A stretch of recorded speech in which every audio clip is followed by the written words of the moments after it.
What's going on, my people? Welcome back to another episode of the Stop the Count podcast. This episode will hopefully be the first of many in where I talk about the European soccer leagues and competitions and not just my favorite teams. I will still talk about the Liga MX and probably some NFL. First, for the Ligue 1, what many people call a farmers league, but one thing you can't say is they don't produce talent because they obviously produce talent. There's a reason France won the 2018 World Cup. With young players, you have to give them playing time and make them feel confident, and that's what this league does. There's a couple pretty good games. PSG goes up against Nice, which shouldn't be too hard to guess who will win. It will be a closer game than most people think, but nothing surprising will come of it. Probably the most intriguing matchup will be Rennes versus Lille. This game is going to be great, well fought between two of, in my opinion, the best teams in the league. The two players I'll be watching from Rennes are one, a newly named Algerian international in Amin Gouiri, because like I mentioned before, I watched many Lyon games, and him as well as Hassan Mawar were always two players that stood out to me. And for the Lille, the standout player for me is obviously Canadian starlet Jonathan David. He's a fucking beast, and it's crazy to me a top European team hasn't came calling yet, but soon that call will come. Former Manchester United wonderkid and FIFA star Angel Gomez is also playing for Lille and is always one to keep an eye on. This game is very hard to pick, but I'll have to say a 2-1 Lille win for me.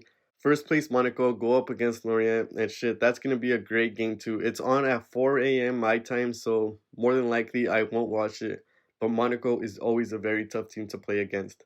In the Bundesliga, another farmers league like most would say, but hey, if your league has to be a farmers league to develop talent and your country win a World Cup, it wouldn't be such a bad thing, right? There's really not a handful of teams to watch in this league. The biggest game is always going to be Bayern Munich, and maybe if Dortmund's playing a pretty good team.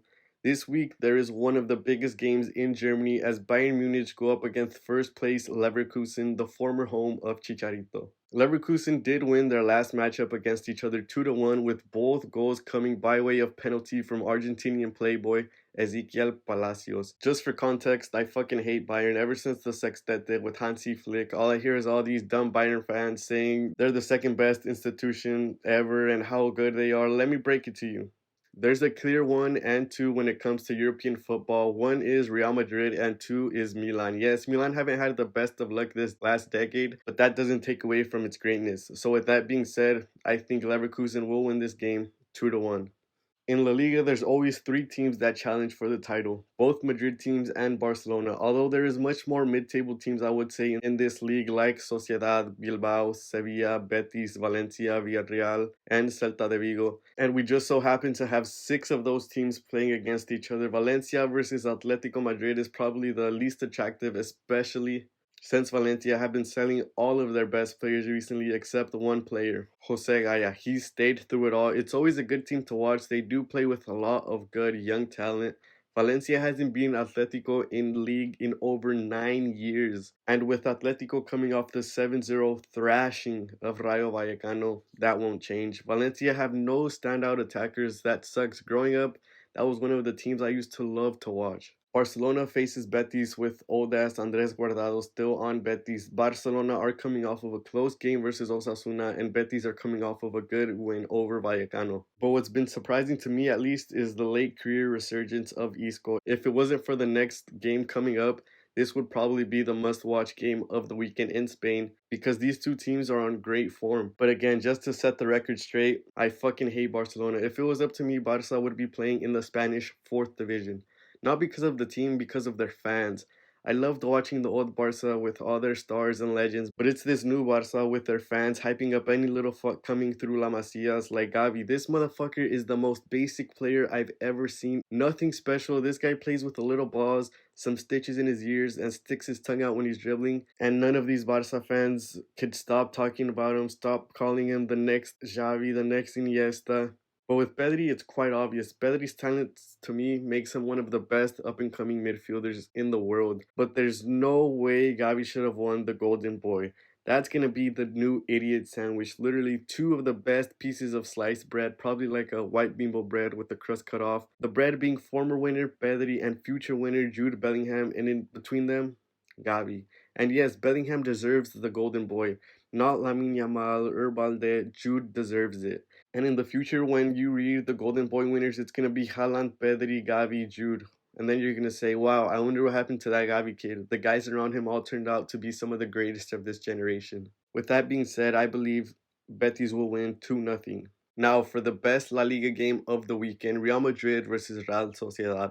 What a fucking game do we have on our hands. Two unbeaten teams, Sociedad having 3 draws and 1 win, while Madrid have won all their games played. Now, they haven't been the best or the most exciting games, but they've still been able to pull out the win in all. This game will go down on Sunday in the afternoon my time, and it'll be a must watch. I really like the Sociedad team, especially semi-La Masia product and former Real Madrid player Tekafusa Kubo. He's an absolute beast, but he isn't their only young player or young talent on Sociedad's team.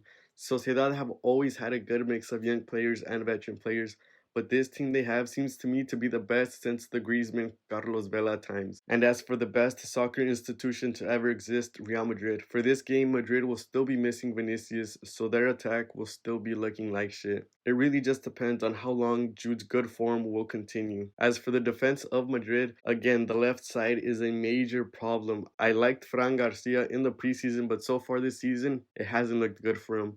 Don't even get me started about the goalie. Kepa is a player us fans know for all the wrong reasons. One, because he had high potential in FIFA, and two, because he didn't want to come out for a penalty shootout. Yes, he's Spanish, but I feel Madrid would have been playing better with Lunin, as he spent pretty much all of his formative years at Madrid and in Spain. The last game playing against each other, Madrid took the loss as Sociedad won 2-0 with one goal coming from Kubo off of a pretty stupid mistake from Militao, if you remember, and the other from another great young player in Ander Baranechea. But let's be real, Madrid are lucky they didn't lose by more, playing with 10 men and committing stupid mistakes, but for this next game, I feel it's going to be a lot of the same.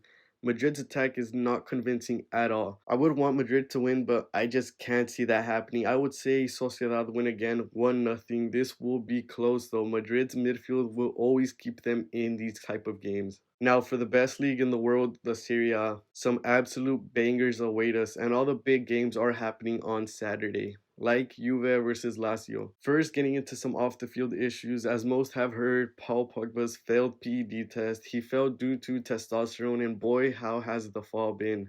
From at one point being at the top of the football game to now almost at the floor. The one-time most expensive footballer ever has now gone almost 3 years with single-digit appearances for club and has appeared in more than 20 games only 2 times since his 2018-2019 season at Man U. Now back to the game, Lazio is coming off of a game in which they beat the current champions Napoli but lost their prior 2 games to newly promoted Genoa and a team that's always fighting relegation and Lecce. Juve are currently unbeaten, having 2 wins and 1 draw, although the Bologna game probably shouldn't have been a win. These are 2 teams I could care less about, so I don't give a fuck what happens here. Why don't I like Juve? First, shout out to North Macedonia, and second, because they could easily be one of the biggest producers of Italian football talent, but they aren't. If you're Italian, get the fuck away from the big teams. Probably Inter is the only team that somewhat gives youngsters a chance. But now for Napoli versus Genoa, another game I could care less about. I'm only going to watch this game because of Johan Vasquez. Hopefully he plays. We'll also have to wait and see how Krivichka Kvaratskhelia comes out playing Pinche Pecho Frio. Now for the game I really wanted to talk about, the Milan derby. Milan versus Inter, 2 unbeaten teams with both teams having 3 wins and 9 points apiece. Inter are currently the best defensive team, which is surprising to nobody, as they still haven't given up a goal this season while Milan is tied for 3rd. This may sound stupid, but this game in the 4th week of the season has serious title implications. These two to me are going to be the ones fighting tooth and nail for the Serie A title this season. And it pains me to say Inter have had the advantage over Milan the last couple years. Just to say, over the last 5 years, Inter have won more than 50% of their games against each other. And in their last 5 games playing each other, Inter has won 4 straight, Milan winning their last game against Inter over a year ago. Their last 2 games were of course in the Champions League semis, where Inter toyed with Milan over the 2 legs, winning both of the games. But that was of course a completely different Milan side, and yes, I wasn't a fan of all their new signings, but they've shut me up, and I couldn't be happier. Inter of course will be playing with that stupid 5 at the back, but just fuck this team, they play so good. But back to Milan again, playing with so many new players, it's going to take a lot getting used to, and the pressure this game will bring the San Siro full will obviously be another test for Milan. And it's not going to help that Milan will be without their starting center back in Tomori because he's an idiot and got two stupid yellow cards versus Roma. So from the jump, Milan will already be missing one of their best players in my opinion. Pierre Kalulu will also be out of this game due to injury. Now this is the best European game going down this weekend. I honestly believe it will end in a 3-1 Milan win, putting themselves in control of Serie A. As for the Premier League, the most overrated league in the world, talk about a farmers league. In the last 6 years, there has been two champions, and Man City have won 5 out of those 6 years. Now, the games this weekend that I'm most excited for are Man U versus Brighton, who, if you've seen on my Twitter, I throw a lot of shit at Man U, but I'm actually a semi-United fan, mostly due to Chicharito. But let's get one thing straight: criticizing a team doesn't make me less of a fan. Brighton are ahead on the table as they should be because United play like shit. De Zerbi to me is one of the best managers in the Prem, and his team is not overperforming. He has a really good team. The defense is the big question for Brighton, but with what's been going on with United, it's hard to believe they'll be able to get their heads in the game. I just want to say, to me, Anthony has always been a shit player and a Brazilian hype job. But that's a whole situation for a different day. There's also Man City versus West Ham, one of the best teams to ever grace the Prem. City are perfect so far this season. 4 games played, 4 wins, while only allowing 2 goals in that time frame. West Ham themselves are damn near perfect too, having won 3 games and only having 1 draw. This is going to be a great game and Edson Alvarez's first big test in the Prem. The quote-unquote big game is Arsenal versus Everton, but let's be real. Everton are shit. It's crazy to me how Man City versus West Ham aren't the big game on Sunday before American football instead of this. Don't get me wrong, Arsenal is a great team, but who's going to want to get up and watch Everton play? Everton have 1 point this season. It's almost safe to say they'll be relegated as they should be. They're shit. The MLS is also a shit league. I don't watch it, but the Messi hype has been entertaining. It is rivalry week or whatever the fuck they call it. All the big team rivalries are happening. Miami versus Atlanta, LAFC versus the Galaxy. I won't watch any of them. I prefer watching the next subject I'm going to talk about. And that is the Liga MX and the Clasico Nacional. Querétaro versus Puebla. Nah, fuck that shit. The worst fucking game of the weekend. Pinche Clásico de Jodidos. But now for the real Clásico Nacional. The 2 most storied teams to ever play in the Mexican League. Chivas versus America. In El Estadio Azteca, Chivas is third home away from home. First El Akron, then the Jalisco, and then El Azteca. This Clásico hasn't had the same feeling the last couple years, but after the most recent Liga, this feels different. Chivas haven't beaten America in the regular phase since 2017, over 6 years ago. Although in the Liga, where the games really matter, Chivas have advanced the last 2 times they've played each other. And Chivas' current form has many people thinking their losing streak is going to continue because of the way they're playing, and of course the officiating hasn't been the best in their favor, but hey, it's not going to change against the owners of the league, right? The last Liga game, Chivas came out with a weird 5 at the back, and if I were Panovich, I would do the same, with one big change, and that is sitting Alexis Vega and starting Yael Padilla or Jesus Brigido. To me, as a Chivas fan, I'm done with Alexis. He needs to be humbled and shown there's no player ahead of the institution. Now, I'm pretty sure America will be coming out with Quiñones and Henry Martin, and the last time they played together, they played a 4-3-3 against St. Louis, where they scored 4 goals and just looked great. But the one thing for America is they're very attack heavy, so Chivas will have to be able to withstand the attack if they even want a chance to win.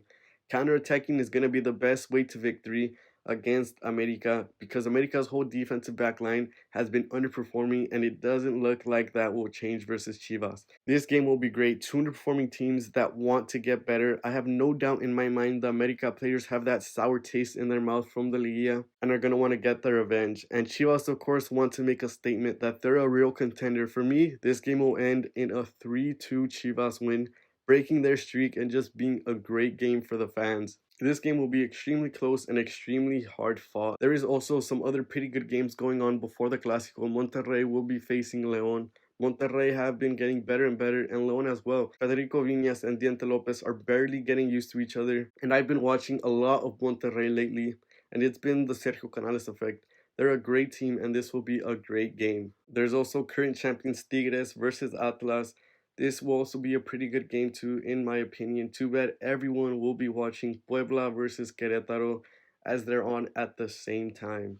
And in some other sports, the American Football League, the NFL. Some great matchups. On Thursday, the Philadelphia Eagles versus the Minnesota Vikings. This game won't be the most high scoring, but it'll be a very well played matchup. To me, the Vikings are very one dimensional, only having a passing attack, while the Eagles' offense is very versatile with Jalen Hurts at quarterback. But the Eagles' defense, to me, is great. The front seven is absolutely amazing. It's just hard to see the Vikings being able to beat the Eagles. For the rest of the games, there's three games on Sunday that catch my eye. The Chiefs at Jaguars, the Ravens at Bengals, and the 49ers at the Rams. First, the Jags versus the Chiefs, a rematch from the last year's divisional round in the playoffs where we saw a great game. The Chiefs obviously pulled off the win, but the Jags gave them a run for their money. The Chiefs are coming off of a very close loss to the Lions, which in my opinion would have been different if they had Travis Kelce and Chris Jones. For this game, I do believe Chris Jones will be back since he got a contract worked out, and he's going to be great. Just having him on the field attracts more eyes away from other defensive players, opening up more holes for the defense to exploit. And Travis Kelce should also be back. While for the Jags, they're coming off of a pretty close win versus the Colts. They didn't pull away on the scoreboard until the end of the game. The Jags' offense is good, but their defense, to me, is their biggest problem. They have one great pass rusher in Josh Allen and a pretty decent one in Trayvon Walker, but besides that, their defense is pretty trash. They don't have a secondary. Devin Lloyd is getting better and better, but you can't call him a standout player yet. So with that being said, to me, the Chiefs and Andy Reid wanting to come back from that disappointing home opener, I would give this game to the Chiefs. The next game, the Ravens at Bengals. First for the Ravens. The Ravens had a great win over the Texans, but they still lost as their best running back, J.K. Dobbins, tore his Achilles and he'll be out for the rest of the season. But this is probably the best receiving core Lamar Jackson has had in his whole career. The Ravens defense, like always, is great. They are a very underrated pass rush, and for the Bengals, a simple pass rush is a damn near all-out blitz with their O-line. But for the Bengals, one of the favorites to make it out of the AFC, as they have a top three quarterback in the league, one of the best receiving cores, and a decent running game. Their O line is just not there yet. They have been upgrading it, but it's just still a major problem. Their defense has gone worse as they lost one of the best safeties in the league in Jesse Bates. Their pass rush to me is great, but besides that, they have no linebacker core, no secondary help. Against the top AFC contender, they'll get picked apart if it wasn't for their pass rush. The offense does keep them in games, but you can't always rely on the offense with that horrible offensive line. But to me, the winner of this game will still be the Cincinnati Bengals. And for the afternoon game, a great divisional game, the 49ers at the Rams, the San Francisco 49ers home away from home, SoFi Stadium. First for the Rams are coming off of a great win over the Seahawks. The Rams offense had a lot of unknown players step up, or at least unknown to me, step up and do great. With a quarterback like Matthew Stafford, you'll always have a chance. Their O-line to me is a problem, and for their defense, just having Aaron Donald on the team gives you a great defense. Their secondary is pretty bad, but now for the best team currently in the NFL, the San Francisco 49ers. Nothing to criticize. Their offense is great. Their defense is great. The Niners are going to give the Rams an ass whooping. The game will be great, but the 49ers are just levels above the Rams. And I would probably just say keep an eye on this game. It's going to be a great coaching display with two of the best head coaches in the league right now in Kyle Shanahan and Sean McVay. That'll be it for me. Don't forget to like, comment, subscribe. Also follow me on Twitter at StopTheCount10. See you guys next week as I talk about what went on in these games. See you then.